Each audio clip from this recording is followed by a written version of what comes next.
গাড়ির সাউন্ড শুনুন, গাড়ি চলছে, গাড়িতে চেক ইঞ্জিন লাইটও আছে।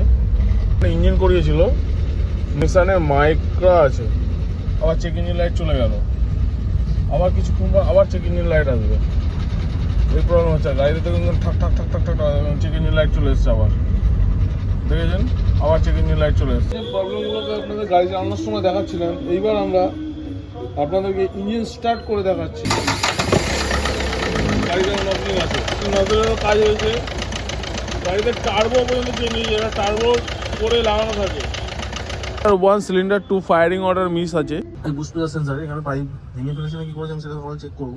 চেক করবো আমি, তার আগে এয়ার ফিল্টারটা খুলে নিচ্ছি। আমরা এয়ার ফিল্টার খুলে নেওয়ার পরে তারপর পট ভাই সব চেক করবো যে কোথা থেকে কী ফল হচ্ছে, মেন কেন 1 নম্বর সিলিন্ডার মিস করছে, ইঞ্জেক্টার নো আনম্যাচিং দেখাচ্ছে, কী কারণে দেখাচ্ছে, সেগুলোকে আমরা ফলো করবো। একটা জিনিস প্রত্যেকটা জিনিস একটা করে চেক করতে করতে আমরা পৌঁছাবো। ফার্স্ট টাইম আমরা কী করছি সেটাই আপনাদের দেখাচ্ছি। ফার্স্ট টাইম আমরা এয়ার ফিল্টার খুলবো। স্মোকও আছে, কি করেছি যখন অ্যাডজাস্টারটা ভুল অ্যাডজাস্টিং করেছে, আমরা আগে ফার্স্ট অ্যাডজাস্টারটাকে সোজা অ্যাডজাস্ট করে আমরা গাড়ি স্টার্ট করে দেবো। গাড়ির সাউন্ড পরিবর্তন আসছে কি আসছে না, তারপরে আমরা দরকার পড়লে আবার টাইমিং বেল্ট খুলে আমরা টাইমিংয়ে দাদা গুনেছি যে টাইমিং মার্কিং করেছে একটা, কিন্তু টাইমিং বেল্টটা ঠিক পড়িয়েছে, টাইমিং বেল্ট বলবো না যে ভুল পড়িয়েছে, টাইমিং বেল্ট ঠিক পড়িয়েছে, অ্যাডজাস্টারটাকে রং পড়িয়েছে। তো অ্যাডজাস্টারটাকে আমরা সোজাভাবে আগে অ্যাডজাস্ট করে দেখবো যে টাইমিং অ্যাডজাস্টারের পজিশন আগে দেখেছেন, এখনও দেখছেন।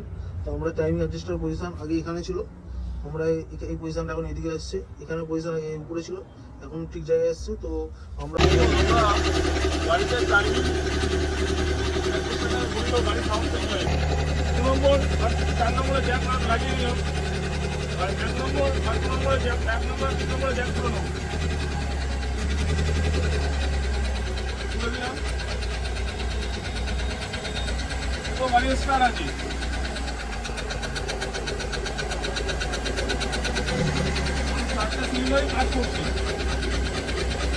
দেখুন প্রত্যেকটা নজেল আমরা ব্র্যাকেট খুলেছি, ইঞ্জেক্টরের নাটগুলো দেখুন সবকটা উল্টো লাগানো আছে। দেখুন দেখুন উল্টো লাগানো।